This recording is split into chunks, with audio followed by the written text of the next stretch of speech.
Hello students, welcome to standard 7th. How are you all? आज हम chapter number 8 हींग वाला उसका अभ्यास करने जा रहे हैं।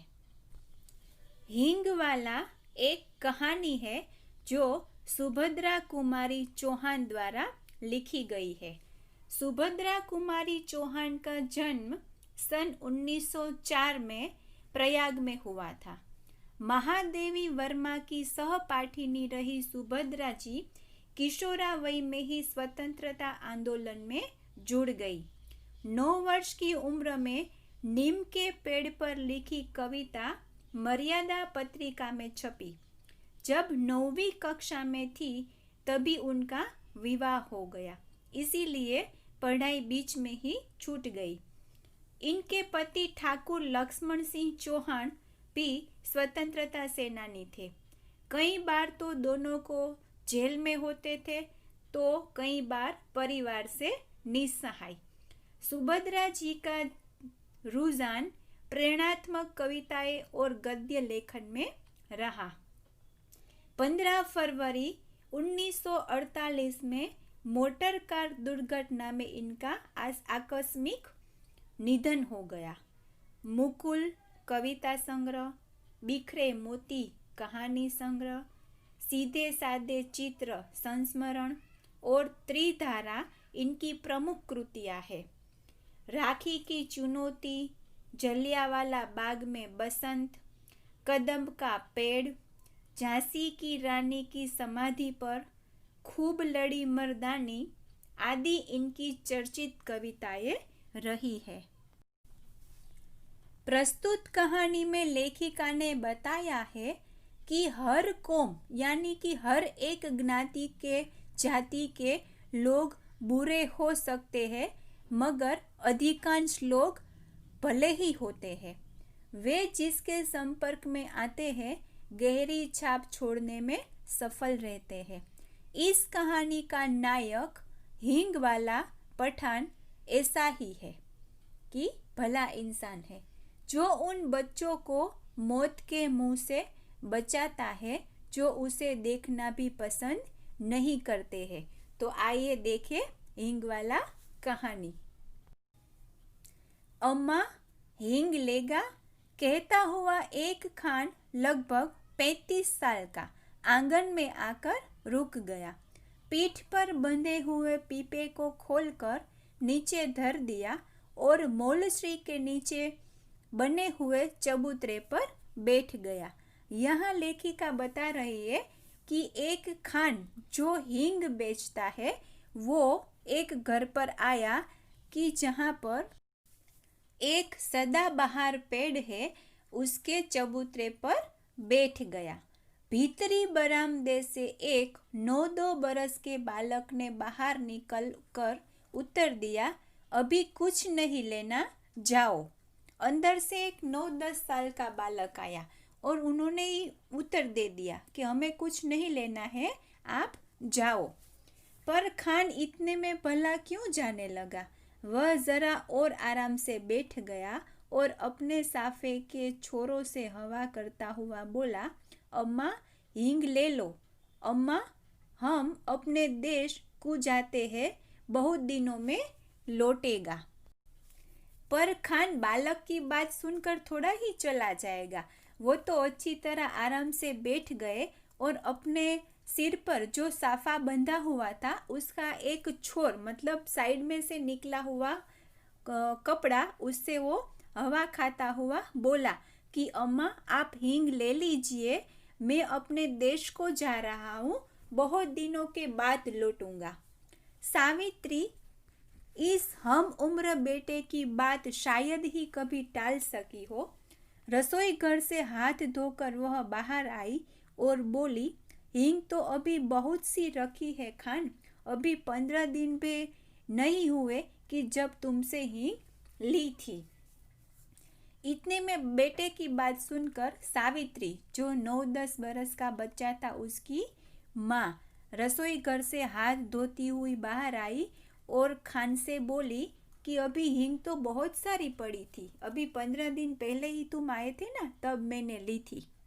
विद्यार्थी मित्रों, कई चीज़ें वो ऐसी होती है कि हम एक ही व्यक्ति के पास से लेना पसंद करते थे या हम पसंद करते हैं। आपकी मम्मी भी जहाँ से वेजिटेबल परचेस करती है, यानी कि सब्जियाँ लेती है, प्रोविज़न भी कुछ लेना होता है, तो उस सभी की शॉप्स यानी उसकी दुकानें फिक्स होती है कि वहाँ से ही हम लेते हैं, तो वहाँ की चीज़ें हमें ज़्यादा अनुकूल आती है। इसी तरह ये जो सावित्री है, उसने भी हींग लेना खान से ही शुरू किया और खान की हींग बहुत अच्छी आती है, तो उन्हीं के पास से लेती है। खान ने जैसे सावित्री की बात सुनी ही न हो, उसी स्वर में फिर से बोला, हेरा हींग है माँ, हम तुम्हारे हाथ की बोहनी मांगते हैं, एक ही तोला ले लो, पर जरूर लो, हम देकर जाएगा।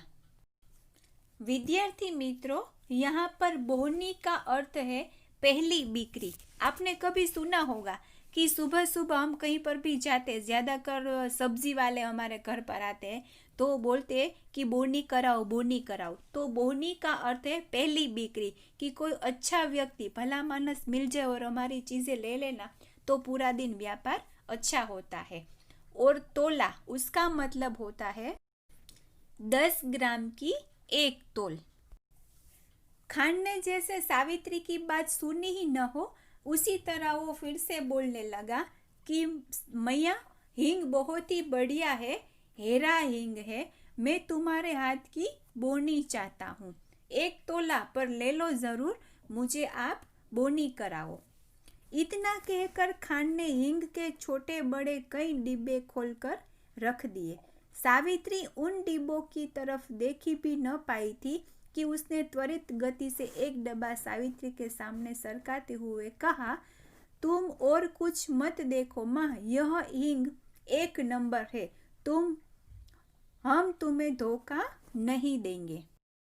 बोनी की बात करके खान ने हींग के छोटे मोटे कई डब्बे थे ना, वो सारे खोलकर सावित्री के सामने रख दिए और उनको कहने लगा कि आप उन पर नज़र मत डालो, आप कोई भी हींग ले लो, मेरे पास 1 नंबर की हींग है, मैं तुम्हें धोखा नहीं दूंगा, यानी कि मेरे पास जो हींग है वो बहुत ही बढ़िया है, आप मुझ पर विश्वास करो कि मैं जो आपको हींग दूंगा वो नंबर 1 ही होगी। सावित्री बोली, पर मैं इतनी हींग लेकर करूंगी क्या, ढेर सी पहले से रखी है। खान बोला, कुछ भी ले लो अम्मा, हम देने के लिए आए हैं। खान सावित्री को बोल रहा है कि अम्मा, आपको इनमें से जो भी हींग का डिब्बा पसंद आए वो आप ले लीजिए, हम आपको देने के लिए ही आए हैं। घर है, पड़ी रहेगी, फिर आज हम अपने देश को जाता है, खुदा जाने कब लौटेंगे। खान बोल रहा है कि आपका तो घर है, घर में पड़ी रहेगी, फिर आज मैं तो अपने देश के लिए जा रहा हूँ, पता नहीं कि मैं फिर कब लौटूं। और खान बिना उत्तर की प्रतीक्षा किए हींग तोलने लगा। खान ने सावित्री के उत्तर की प्रतीक्षा मतलब राह नहीं देखी और वो हींग को तोलने लगा। इस पर सावित्री के बच्चे बहुत नाराज हुए। सावित्री के बच्चों को ये पसंद नहीं आया। सभी बोल उठे, मत लेना माँ, तुम कभी न लेना, जबरदस्ती तोला जा रहा है। तो वो सारे बच्चे बोल उठे कि माँ तुम मत लेना, ये खान तुम्हें जबरदस्ती हींग दे रहा है। जब खान ने हींग तोलकर पुड़िया बनाकर सावित्री के सामने रख दी, तब सबसे छोटा बच्चा हींग की पुड़िया उठाकर खान के पास फेंकते हुए कहा, ले जाओ, हमें नहीं लेनी, चलो माँ भीतर। देखो, छोटे बच्चे हैं ना, उसको कुछ पता नहीं चलता है कि बड़ों के सामने कैसा व्यवहार करना चाहिए। बिना सोचे समझे वो अपना वर्तन, अपना व्यवहार सभी के सामने कर देते हैं। उसी तरह सावित्री के छोटे बच्चे ने भी खान के सामने अपना ये ऐसा वर्तन किया कि उसको हींग नहीं लेनी थी। उसकी माँ भी मना कर रही थी कि घर में बहुत सारी हींग पड़ी है, नहीं लेनी है, लेकिन खान जबरदस्ती उसको हींग तोल कर दे रहा है। क्यों? क्योंकि उसको अपने देश जाना है, तो देश जाने के समय इतनी सारी हींग वहाँ ले जाना ठीक नहीं है। तो उसको लगा कि सारी हींग यहाँ पर ही बेचकर अपने देश जाए। तो वो हींग तोलकर सावित्री को दी, तो सावित्री के छोटे बच्चे को वो पसंद नहीं आया और हींग की पुड़िया खान के सामने फेंक कर उसकी माँ को बोल रहा है कि माँ भीतर चलो। सावित्री ने किसी भी बात का उत्तर नहीं दिया। उसने हींग की पुड़िया उठा ली और 5 पैसे तोले के भाव से 6.25 आने लाकर खान को दे दिए। खान सलाम करके चला गया। सावित्री कुछ भी उत्तर नहीं दे पाई और हींग की जो कीमत हुई उसके हिसाब से उसने खान को पैसे दे दिए और खान उसको सलाम करके वहाँ से चला गया। सावित्री के बच्चों को माँ की यह बात अच्छी नहीं लगी।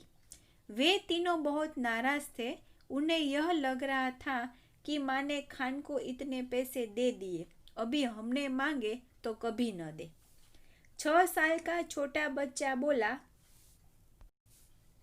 6 साल का छोटा बच्चा बोला, भैया माँ से पैसे मांगो, हम लोग मलाई का बर्फ खाएंगे। बड़े लड़के ने कहा, माँ तुमने खान को यूं ही इतने पैसे दे दिए हैं, हींग की जरूरत नहीं थी। इसके आगे उसे कुछ कहने का साहस न हुआ, पर छोटे के कानों में मलाई के बर्फ वाले की आवाज गूंज रही थी, मलाई का बर्फ, ठंडा बर्फ।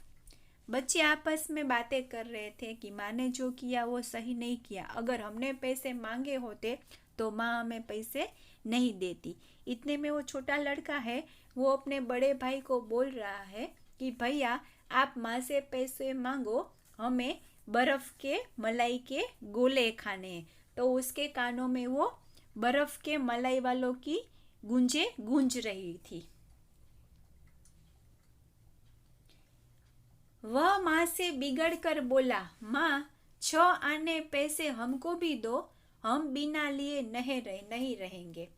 देखो आप भी घर में ऐसा करते होंगे कि मम्मी को पता होता है कि घर में कौन सी चीज़ों की ज़रूरत है, कौन सी खरीदनी चाहिए और कौन सी नहीं। लेकिन कभी कभी ऐसा होता है कि हमारे से नीची कक्षा वाले जो रोज़ बरोज़ कमाते और रोज़ बरोज़ अपना घर चलाते, ऐसे लोगों के पास कभी हमें नहीं लेना होता है ना, तो भी हमें चीज़ें लेनी होती है। जैसे सावित्री ने हींग वाले से अपनी हींग ली, उसी तरह वो अपने बच्चों से भी बोल रही है और बच्चे माँ को बोल रहे कि आपने खान को जितने पैसे दिए ना, उतने ही पैसे आप हमें दीजिए।